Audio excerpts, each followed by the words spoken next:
All right, everybody, I think it's time that we get started.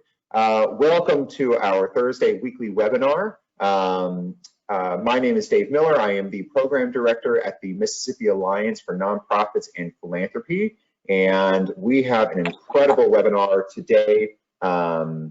So we are happy that you could join us. You know, we in Mississippi have got a lot of great things going on. I know Sammy mentioned, if you got in here just a couple of minutes early, some wonderful news coming from the legislature about some money that's coming out to the state. And so this is a happy time to celebrate. Hopefully some folks that are getting some aid, and hopefully our nonprofit sector will get a piece of that pie, which I know that a lot of us are eagerly awaiting. So thank you for making the time to be here today. Despite some positive news, and I'll say this first, actually, if you all can mute yourselves, you have a little bit of background noise, that would be helpful. Despite the positive news in some avenues, we do still have some tragic numbers coming out of the state. You know, while the numbers are looking to stay somewhat steady, we're not, you know, we're still seeing deaths, we're still seeing a lot of people getting sick.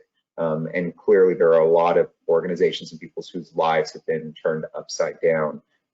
So for all of those things and a lot of other heartache out there, we're going to take a moment of silence to acknowledge those whose lives have been lost.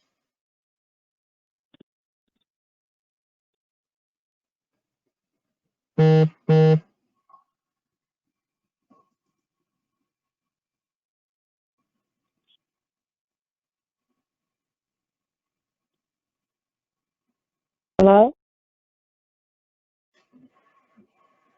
Good morning. We're just taking a moment of, hi, good morning. We're just taking a moment of silence right now.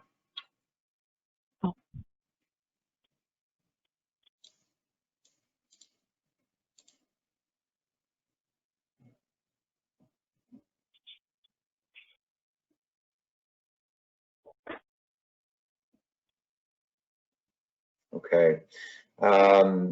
As I have said every week since we started, and I will say again today, for anybody in your orbit or for yourselves, if you need somebody to talk to or need assistance dealing with the emotional strain of all of this, please reach out to NAMI. They are an incredible organization. Their website is filled with great resources. And they really can help a lot through this very challenging time. And so I have put their information in the chat, so feel free to reach out to them. I highly recommend it. As a reminder, we also have our Google Drive resource archive that has lots of wonderful pieces of information out there for you to look at and to engage with that will give you some insight on ways to deal with COVID-19. So definitely give that a check. And as many of you know, and if you're new, we have 3 amazing presentations today. So we do ask that you keep yourself on mute while we have the presentations going. If you have questions, please feel free to enter them into the chat, and we'll monitor the chat as the webinars are going on to take those questions, and we will also have periods throughout the presentation where you can unmute yourselves and ask those questions directly to our presenters. So again, thank you for making the time to be here. And with that, I'm going to introduce our amazing presenters. We have Tamika Eaton, who is the Assistant Program Director with AmeriCorps. We have Andy Frame, who's the Executive Director of Revitalize Mississippi. And we have Karla Edwards, who is the Hub Director for Central Hub for Volunteer and Nonprofit Hub Network, or the Volunteer and Nonprofit Hub Network. So we are happy to have them here and some amazing content coming ahead. So with that, I'm going to stop talking and I'm going to turn it over to Tamika. Thank you, Dave. Good morning, everyone. I'm excited to be here with you all this morning, and I appreciate Dave and Karla, you allowing me to present this morning. If you can, you'll see the slides here, and we'll kind of go through these. But I would really like to highlight and talk a little bit about AmeriCorps Institute, but then also how we're looking to respond have projects that respond to COVID. Next slide, please. So I'm going to start off just to give you a brief kind of overview of what federal service program we're part of. We're part of the Corporation for National and Community Service, CNCS, and there's two different branches, AmeriCorps and Senior Corps. NCCC is one of those. You may be familiar with the State National or VISTA. And also in the NCCC, we run two different corps, kind of what we call our traditional corps, but then also our FEMA corps. Next slide, please. And so just to give you an idea, if you may be familiar with one program over the other, VISTA, your poverty focus, they're year-round. And, you know, you may think about VISTA members, maybe 1 or 2 or 3 or 4 members serving at an agency for an entire time. And then also their focus on capacity building. Also for state and national programs, our friends at Volunteer Mississippi manage the state AmeriCorps programs, but then our national programs, more of your direct type of service. When you think of a lot about your education programs, you think about a member serving in schools, more than likely they were either a state or national member. NCCC is more of the team-based service program. So we have about 7 to 10 individuals that serve on our team, and our members come from all across the United States. They're from between the ages of 18 to 24, and currently this year, because of the CARES Act, we've upped the age to 26. So members can be anywhere between the ages of 18 to 26, and so if you know of any good young adults who are interested in service, this is a great program for them. It is a residential program. Members sign up for the traditional side to serve up to 10 months. They come to our campus, which is located in Vicksburg, get about a month of training, and then they go from community to community serving. Next slide, please. And so we are a short-term, high-impact type of project, but there are 4 campuses across the United States, and Mississippi is home to one of those campuses. Located in Vicksburg, Mississippi, is the Southern Region campus. We, like I said, serve 20 states and territories, including D.C. We go all up to Massachusetts and New Jersey, that area. So you'll notice we mostly southern states, East Coast, but we also include Puerto Rico in our region as well. Okay, next slide, please. So for projects, there are 5 different focus areas where our members will serve. One would be natural and other disasters. In Mississippi, we've had over the last few years with different tornadoes that have hit throughout the state, but then also during Katrina, some of you may be more familiar with seeing NCCC, those teams being around to help with the kind of the long-term recovery with Katrina. So in terms of long-term recovery, we're in different communities years after the disaster in terms of rebuilding and making repairs. But then also we can deploy our teams fairly quickly after to assist with volunteer coordination and things of that nature. And here in Mississippi, we worked well with Volunteer Mississippi to make those things happen. When you're thinking about urban and rural development projects, then those are the projects that more likely involve your youth or building new homes, fall within that category. The environmental stewardship and conservation focus area, a lot of when we work with a lot of our state parks, also when you're thinking about building trails, that falls in under that focus area. Infrastructure, when you're thinking about your different cities, building repairs, things of that nature. And then with energy conservation, an example would be weatherization types of projects. Next slide, please. And so I want to kind of spend a little bit of time talking about what types of projects NCCC members are out there to help support in terms of the COVID-19 recovery efforts. We realize that this is a complex issue, and we want to make sure that the service programs are out there to help support the agencies that are out there doing the work throughout the next few months.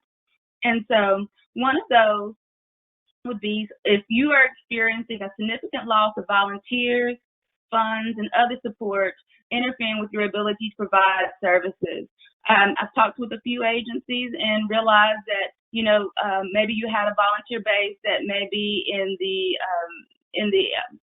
area where they need to be a little bit more cautious. So your volunteers may be in that category, and maybe you could utilize a team of 7 to 10 folks to come in and help support your agency. Then also, maybe if you have an increase in deferred maintenance or resource management, especially those impacting safety. If you had an increase in clients, visitors, that is putting a strain on staff resources. We realize that a lot of our different pantries, agencies that are delivering meals and things of that nature have seen an increase in the needs of the community and have increased their services. And so if you need a few extra folks to help with that, then NCCC may be a good resource. Also, if there has been a loss of local jobs or revenue due to decrease in travel or tourism, so we're looking for different economic development opportunities. That may include running different events or festivals or different tourism events. It can look like a lot of different things in terms of economic development opportunities that you can involve members in. Also, if there is a need for assistance providing services directly impacting disease mitigation or prevention. So let's say that you have a project that involves contact tracing, then it could involve our teams in that as well. And then any other challenges in sustaining your day-to-day operations. And then next, on the next slide, I would like to kind of just highlight some examples of the different types of projects that we've had. So next slide, please. And so on this slide, you'll notice that our members can be involved in direct and indirect service. And so, it can range from a lot of different projects that you can involve teams in. As I mentioned earlier about with food pantries and things of that nature, specifically working with to support COVID-19 focus projects, food security.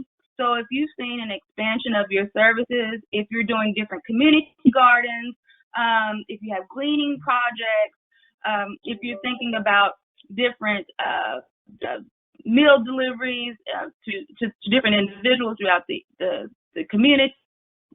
So look into those for those. Also, in terms of serving populations that are experiencing homelessness. So in terms of, we know that those communities are at high risk, and then also just in terms of if there are opportunities to house or to build additional housing or whatever the needs are in supporting that population, then NCCC may be a good opportunity. Also, when you're thinking about neighborhood beautification, maybe thinking about blight, communities that have been impacted by blight, or also you may have homes that maybe they're on the verge of being fined, but because they may not at this point have the resources to do the work that's needed, teams could be brought in to help support that, to help with making sure that no one is going without, getting their homes done and their lawns mowed or whatever it may be. Also, when you're thinking about different things kind of more indirect, teams can be involved in different assessments, from building a database to answering calls, working 211 centers. There's a lot of different range in terms of what teams can do in terms of coordinating volunteers. So I want to kind of make sure that you're thinking about a lot of different types of options in terms of what are your needs in terms of supporting projects, and how can a team help support that and make an impact. Next slide. And so next, I want to kind of spend a little bit of time just talking about who can apply. and who can be our sponsors. And so, one, nonprofit, in faith-based organizations as well, and which can include churches. But I want to make sure that I kind of add a little bit of clarification here that with churches, you want to make sure that since it's a federal program, that you're serving the entire community. So we can't be involved in necessarily projects that only benefit a specific congregation. But say if you are a food pantry, or you're providing shelter for the homeless, or anything, or operating donation centers that is open to the entire community, then you're of course welcome to apply. Our government agencies, federal, state, and local. So that includes different, state parks, as I said before, but also local government, your city government can apply for a team. Also, public schools. So we've had teams serve with elementary up to high school, up to high school, serving those. And one thing in terms of different projects, we may see an increase of tutoring services that may be needed at this point, just with a lot of young people that have been for the last several weeks that have gone through online and distance learning type of situation. They may need additional tutoring services. So NCCC may be able to support that as well. Then also the Native American and tribal councils. You'll see that this is a pretty comprehensive list. One thing I like to say is just mostly there's a lot of different type of programs and agencies that we can support, but we cannot support for-profits. Going to the next slide, I would like to point out when the process and talk a little bit how to apply for a team. So it is a two-step process. The first step is to submit a concept form. And that concept form almost looks like a letter of an intent.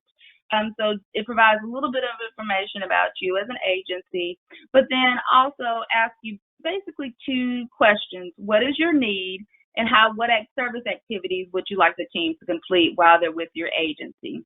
Teams serve at a time, somewhere between 6 to 8 weeks at a time with an agency, and it could be as low as 3 weeks, depending on the nature of your project and what your needs are. And so, starting with that concept form, you submit that form, and then from there, you're invited to apply with the full application. As an assistant program director, I help support you through that process. So if you have questions about the full application, also we as an agency provide a application review before you submit the full application. So I'm there to provide feedback and support you through that process and help you through that. Some things I want to highlight on the dates that are listed here. We have for round 2, which is October 21st through December 15th.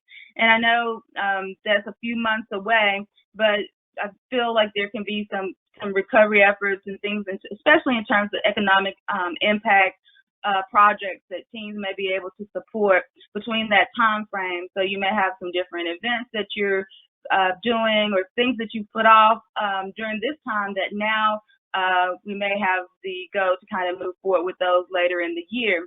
And so the concept form for round 2 is due July 1st, and then the full application is due August 10th. If you're interested in getting information about the concept form, I'm happy to send that to you so that you have that document and can complete that.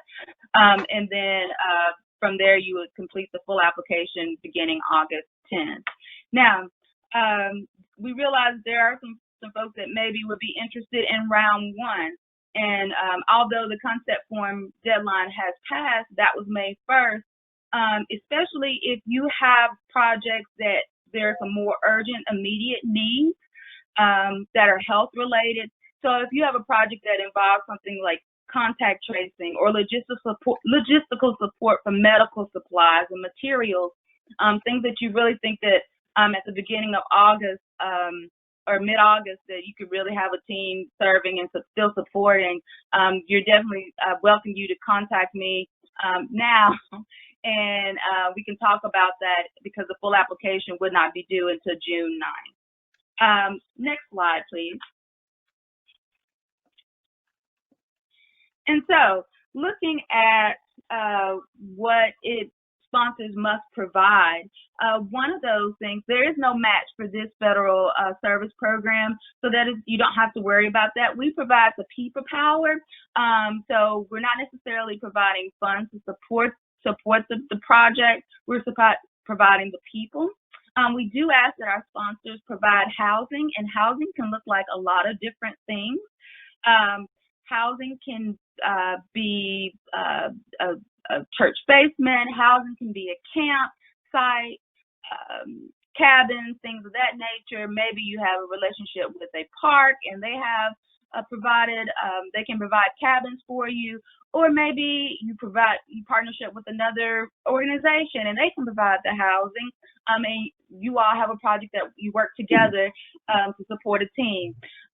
Or we've had cities actually house members in their fire station because they had access to a kitchen and showers there. So there's a lot of different options when you're thinking about hot housing. In terms of supervision and training, we ask that out of a 40-hour work week, you want to make sure that at least 20 hours out of the 40, there is supervision. Supervision can be staff, lead volunteers, that can range. Our members come in unskilled, so it is important that you provide training. So if you're asking them to operate chainsaws, you need to make sure that there's plenty of supervision and training provided. Some things take a little bit less training than others. And then we do ask that you provide the different project materials and the tools that are needed to make the project happen.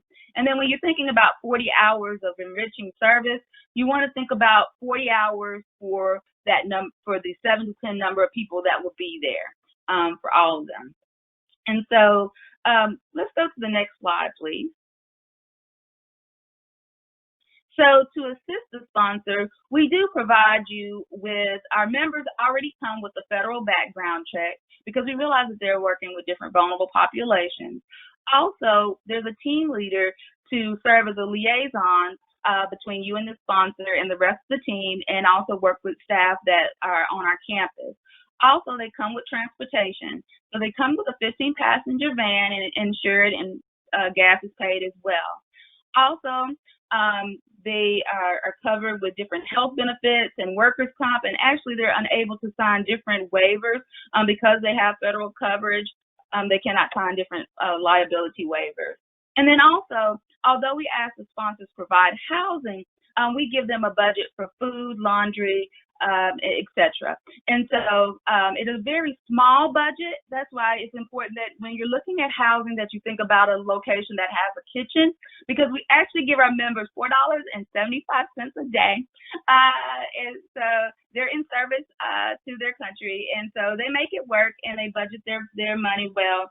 But it is important that they have access to a kitchen so that they can prepare their meals.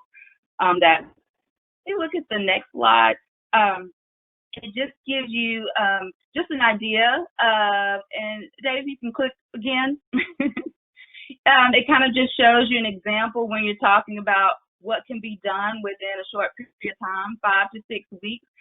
50 homes went from looking what it looks like on the left, boarded up, and just with painting the plywood until someone can move and do some different things within a community to have someone living in those homes or whatever it may be. All they did was actually just paint over the plywood and add doors and windows, and what a difference that makes in terms of visually when you're just going through a neighborhood.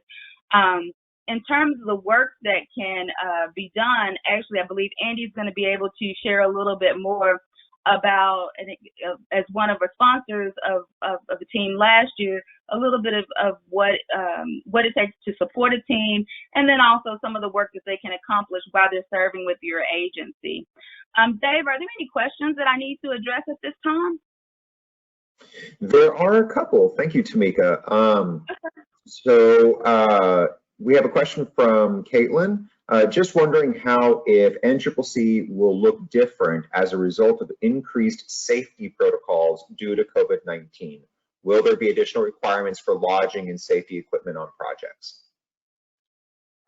Caitlin, thanks for the question. We are in the middle of reviewing that and looking at that for right now. We do want to make sure that we're following whatever CDC or state or whatever your local restrictions or whatever it may be, that we're following that. But we are thinking about how can we keep our members safe, and that is a priority for us. One thing, as you're thinking about housing, something that maybe that you want to make sure that there's plenty of room now and space. And we do have a few guidelines that we're working on right now to kind of make sure that we limit the number of people that are interacting with members when they're in their housing, if possible. If it can be a space that there's very limited interaction with other folks, but then also to make sure that in terms of spacing, that you can space out members so that they're not in very close quarters. We provide cots, so it's not an issue if you have a large open space, and we can spread out our members among cots and things of that nature. But it is something that, as we're moving forward, that you'll probably want to think about. But then also, as you're looking at how members serve with different community members, any protocols that you have for your volunteers and for your staff, we're hoping that you also think about that as we're working with our members as well. Great. And then one more question here from Sammy. What are the liabilities that an organization takes on? Is there a risk of being sued for some reason? So because we have that that coverage, there's not necessarily a risk that they're taking on. If there is, say, something that happens with a member during their time of service, then they're covered as a part of this federal agency. Wonderful. All right, Tamika. Well, thank you very much, and we'll have more time for Q&A at the end. But this was incredible, and we really appreciate you taking the time to share this information with us. Thank you. And speaking of training, I would be remiss if I did not share our May training schedule with you all. We have some amazing courses coming up throughout the month, and I just want to highlight that we have one more this week and 2 coming up next week. So if you are interested in learning about GuideStar, this is an amazing opportunity. GuideStar is really doing some amazing things to make sure that organizations who are responding to or need support with COVID-19 know how to note that in their profile. And also making sure that you have an active and up-to-date GuideStar profile is a really important mechanism for helping you get grant dollars. So definitely something important and worthwhile for you to take a look at. We also have another webinar for managing new realities, and an additional one for basic grant strategies. So this is certainly the time to take advantage of the Alliance's training. And as you see on your screen, we have dramatically reduced the price of these, where if you sign up for one training for members and non-members, it's only $25. If you sign up for 2, it's only $40 for both. And if you sign up for 3 or more, they're only $15 each. So definitely a great time to take advantage of our training. And there is a link where you can do that in the chat. So feel free to reach out and we'll make sure that we get you taken care of and signed up. Let's see here. I see a question here from Lori. Which one is the GuideStar one? So that is actually, I should have said this, that's part of our support request form. So if you are interested in attending our GuideStar training, Jeffrey will put the link to our support request form in there, and that is free. The GuideStar one is free. So great question. Thank you, Lori. And with that, I'm going to turn it over to Andy, who is going to be talking about Revitalize Mississippi. Good morning. Thank you, Dave. Thank you, Tamika, and thank you all for having me. I appreciate the opportunity to tell people about our program and what we're doing, and also I'm very excited that y'all are having these sessions, these webinars every time. Hold on a second. I've got a little technical difficulty here. Can y'all see me or my desktop? We can see your desktop. Okay. Hold on. Well, let me just start off with this. Okay, first of all, my name is Andy Frame. I'm the executive director with Revitalize Mississippi. Our mission is essentially to clean up vacant, abandoned, dilapidated properties in Jackson, and then help strengthen neighborhoods so that those conditions don't return. We work with neighborhood leaders, neighborhood stakeholders, residents, and try to get state-owned property into their hands and provide donated lot cleanups and demolitions for free, and then the Secretary of State sells those properties at a reduced rate to the neighborhood residents and stakeholders. We've been operating for about 3.5 years now, and we've done about 620 lot clearings, which includes about 150 demolitions. Those all go to, for the most part, go to neighborhood residents or stakeholders through this program with the Secretary of State's office.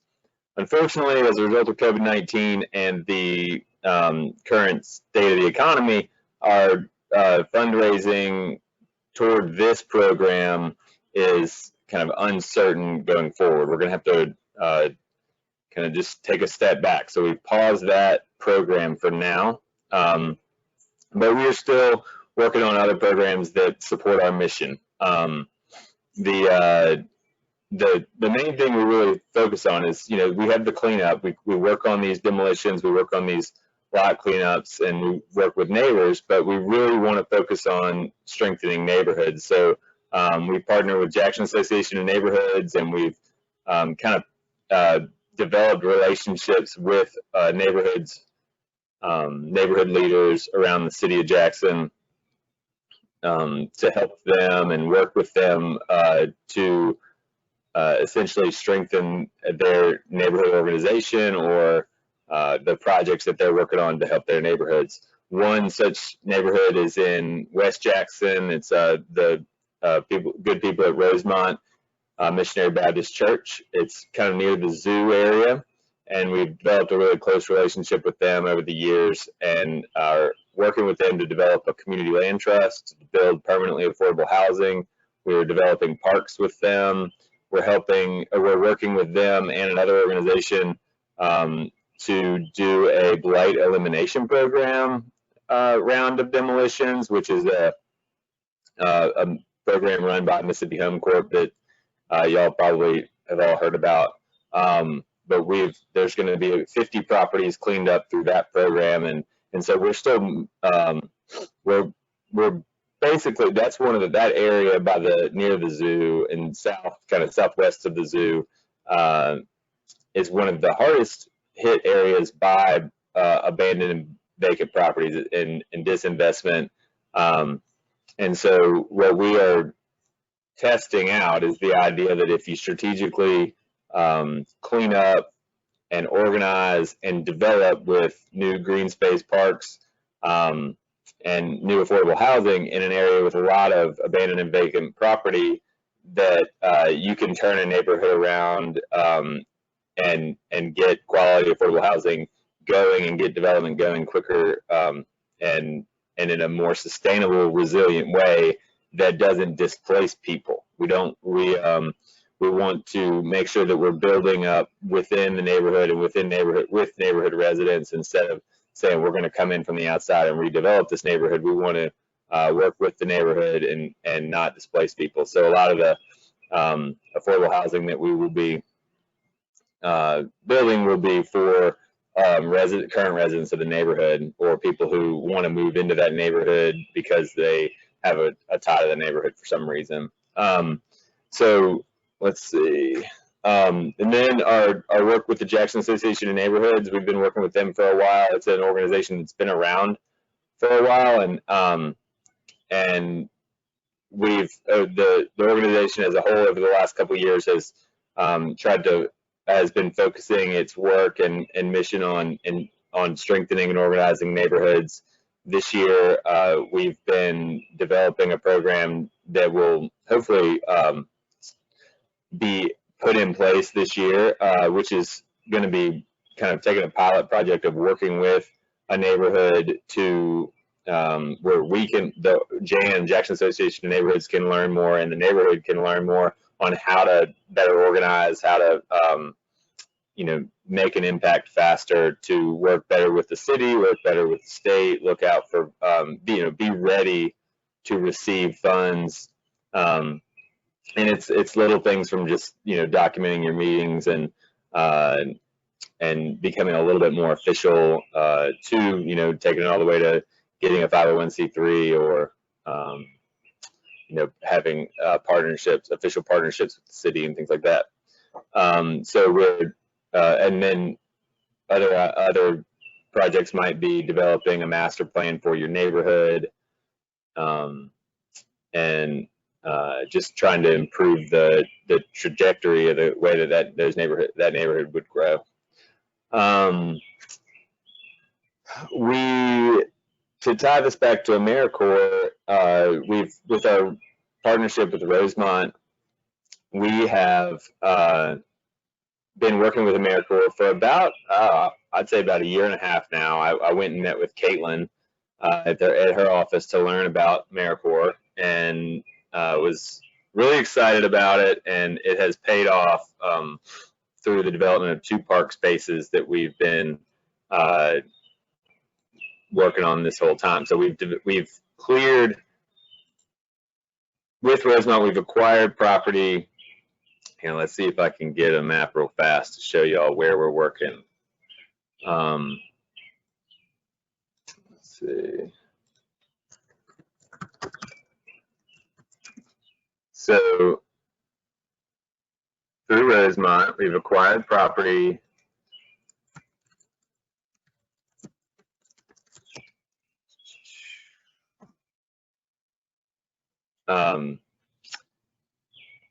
on both sides of Lynch Creek, which is a creek that flows into the Pearl River.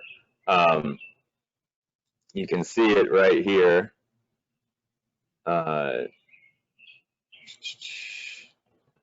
So here's Lake Elementary School right here. The cursor is. Here is Rosemont. The zoo is is over here. This is the zoo up here, the green space. And then this creek flows due south. So right here, this blue line, there was state-owned properties on both sides of Lynch Creek, and we were able to acquire those state-owned. They were subdivided separately from the residential housing. So we were able to acquire, Rosemont was able to acquire properties on both sides of the creek, and it was totally overgrown. It wasn't being used by the community. It wasn't a community asset.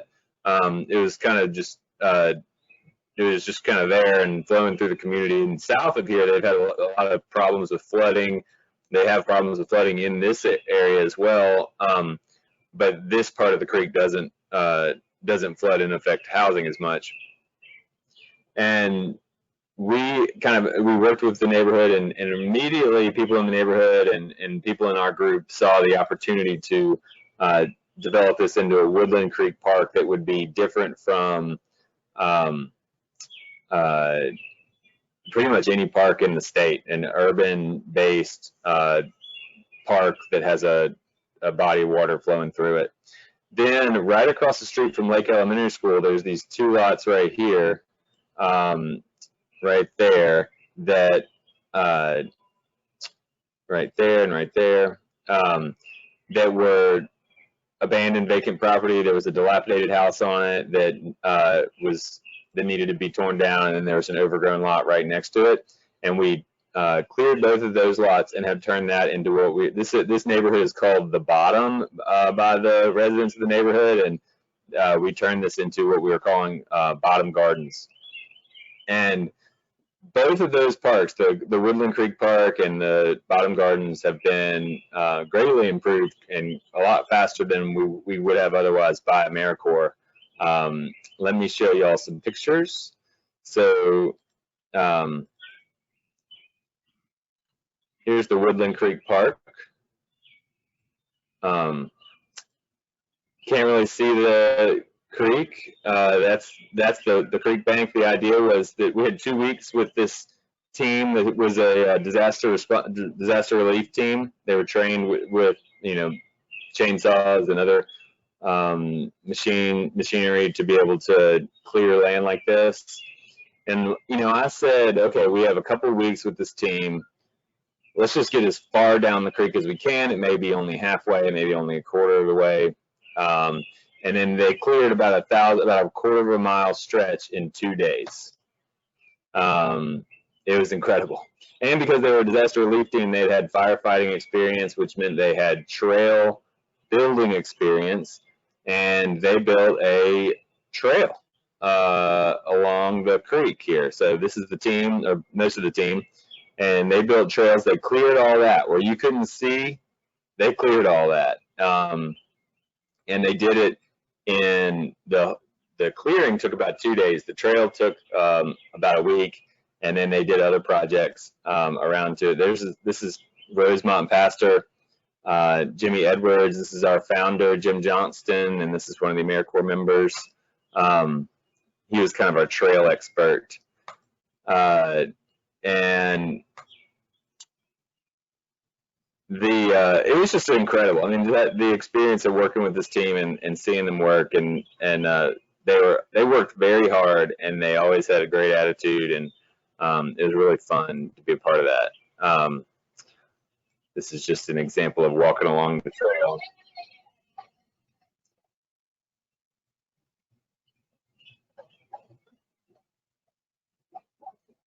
The pride that everyone had that day about the work that had been done was so, where you could feel it. It was just a really fun day.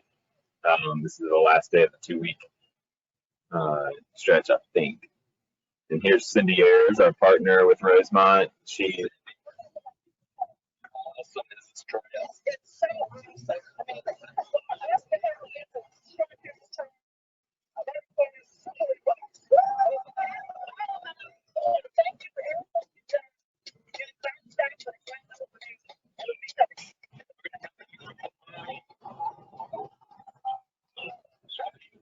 All right. I hope y'all got to see some of that. I know it's a little bit choppy.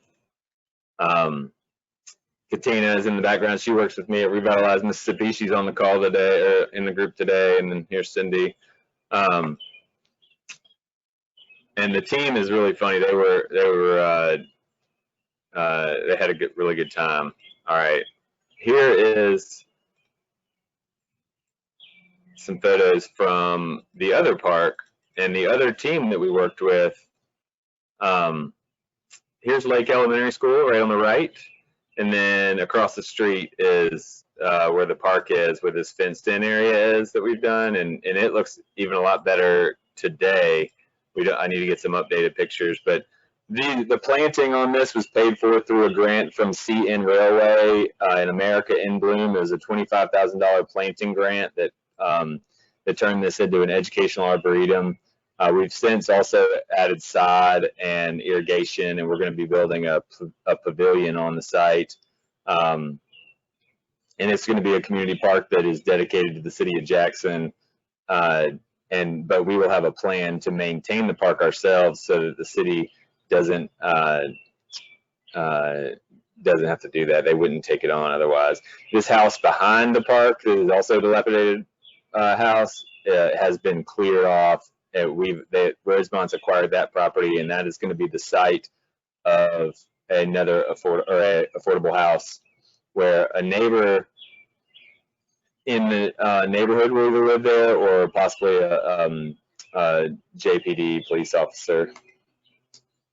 Some more planting, and this is actually pictures from the end of last year. It looks great right now as all the spring blooming has happened. So the AmeriCorps projects have been a huge success. I really recommend, we need to get recruiting efforts up. We need to get more people applying for projects so that we can just increase the use of AmeriCorps. If y'all ever have any questions about how AmeriCorps projects work, please just let me know. I'd be glad to help you.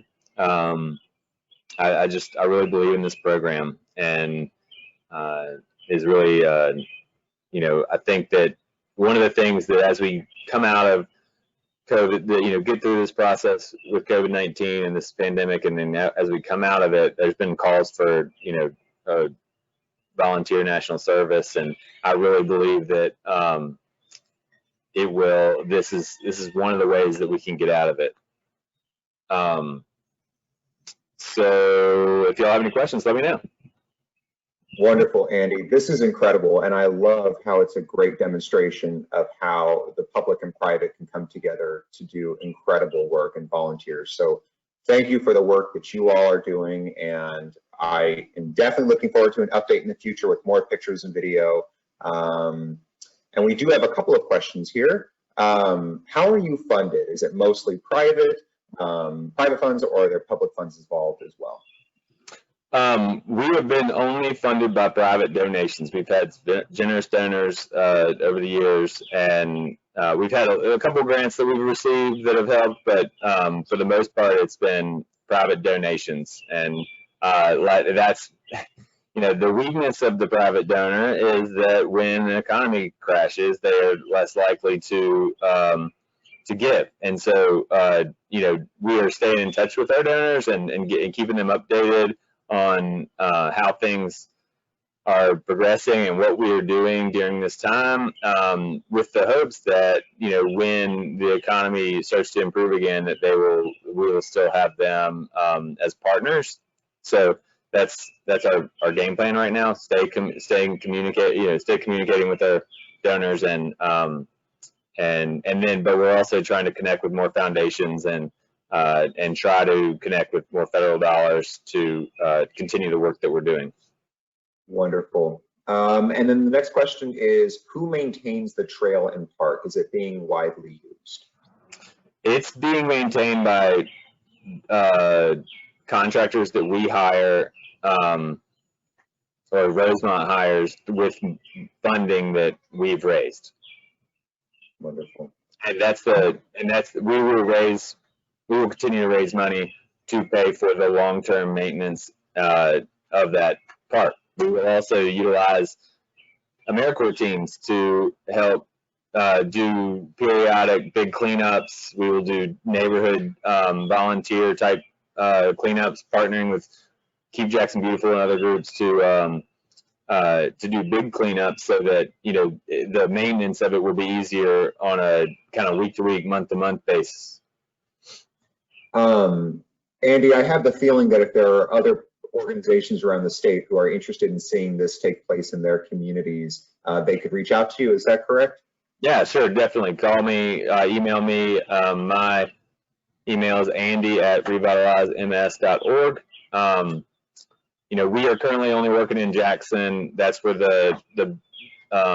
you know, so much of that's where we live, but also that's where so much of the abandoned and vacant properties are in the state. And so, and we also kind of, you know, believe that if we can keep our capital city growing strong, then that'll help the state as a whole. But I'm very happy to work with anybody else around the state to see if they can replicate a similar program. Wonderful. Thank you, Andy, for your time. And we are going to go ahead and pivot to Karla. Karla is the hub director with Volunteer and Nonprofit, I should say, is the hub director for the Volunteer and Nonprofit Hub Network. So Karla, the floor is yours.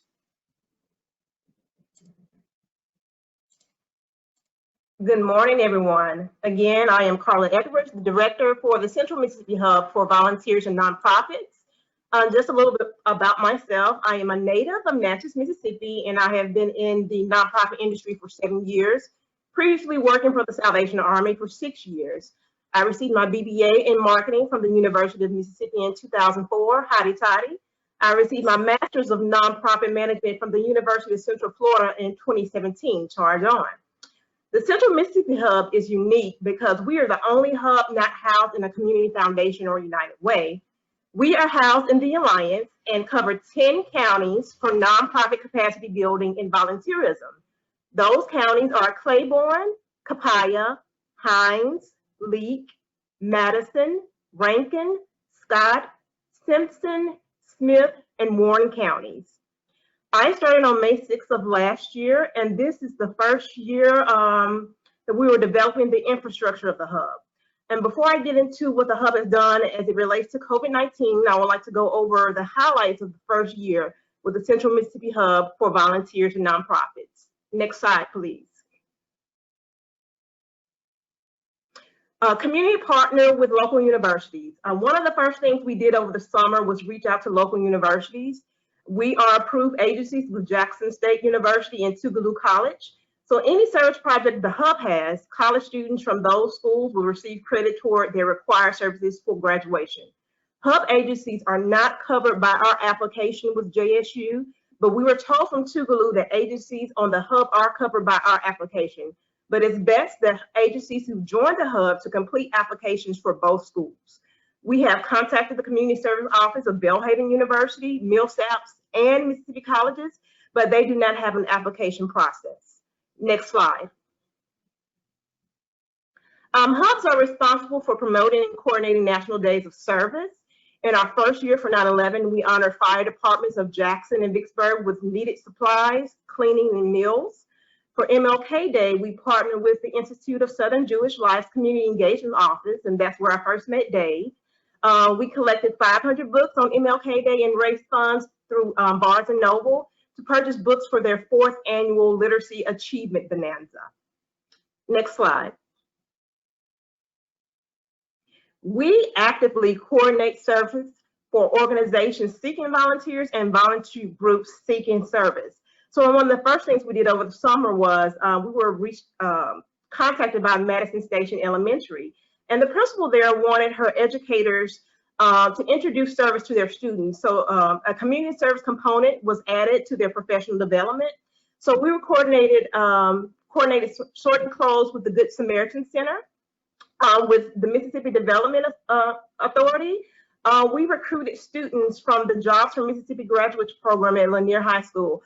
I strongly believe in starting early with community service so it can be embedded in with them. And this was the first time for many of the students to engage in community service. And with the Energy Awareness Day, it's a large event. I think it was their 11th annual event with MDA. And schools come from all around to learn different projects and jobs and things in energy. So they were being guides for elementary schools and middle schools, and they were in fun tents, and they were runners, and they really had a good time with that.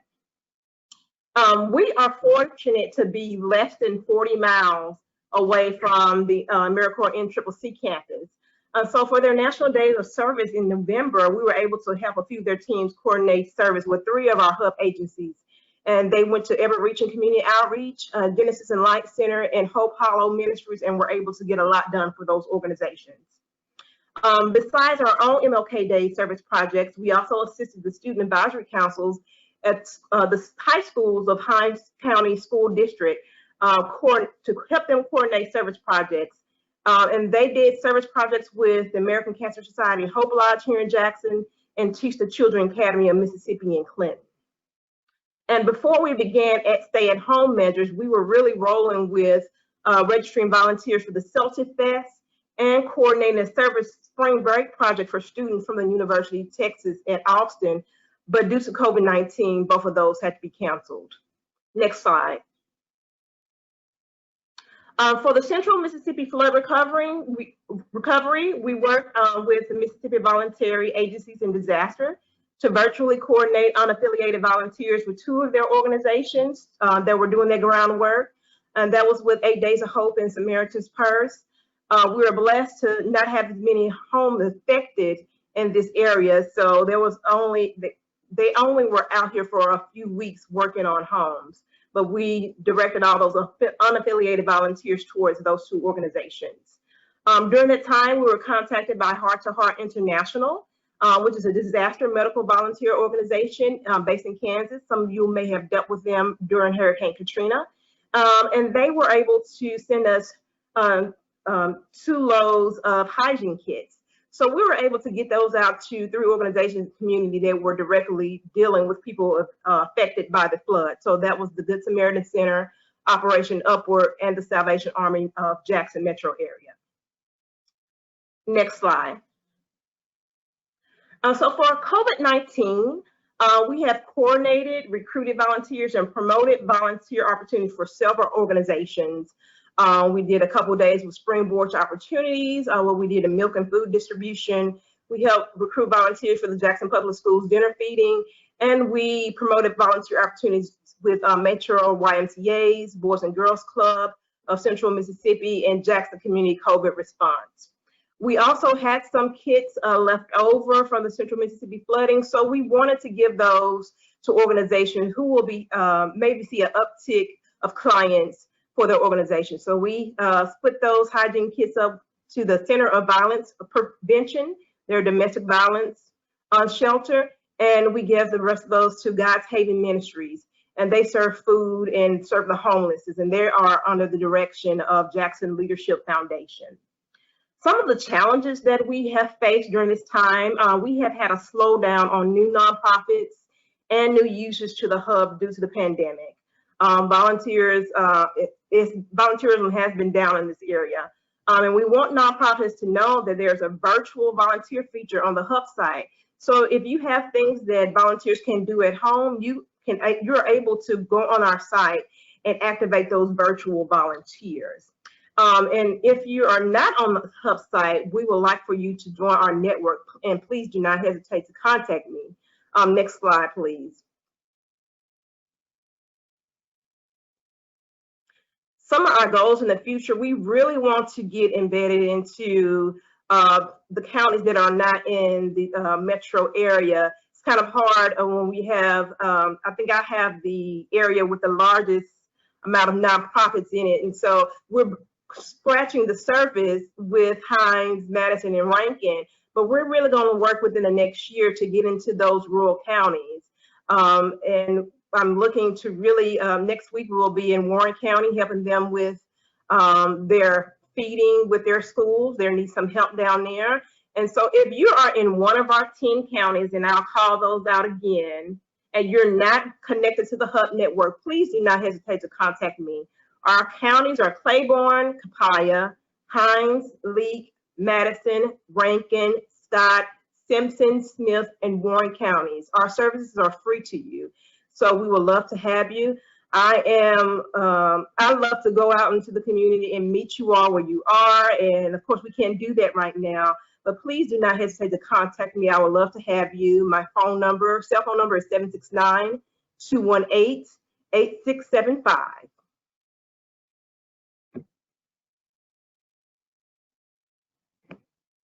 You're muted. Thank you, Karla. That is amazing. It is incredible to see all the work that you are doing, and we appreciate all of it. So thank you, thank you. That we are just rounding out, and if you have not been inspired to do some service in your community today, I don't know what's going to do it, because this was really incredible. So thank you to AmeriCorps, thank you to Revitalize, thank you, Karla, and I highly, highly recommend that your organization take a look at how you can incorporate volunteer hours for your staff into your normal operations. We are Mississippi proud, and we are known for volunteering. So please get out there in your communities, get involved. This is an important time, and there are active conversations about how to keep everybody safe during this. So please don't be afraid. There's a lot of efforts going into making sure that we keep our volunteerism up. So thank you everybody for taking the time to be here today. Don't forget to sign up for a May training. We'd love to see you. And with that, have a great day and stay safe. Take care, y'all.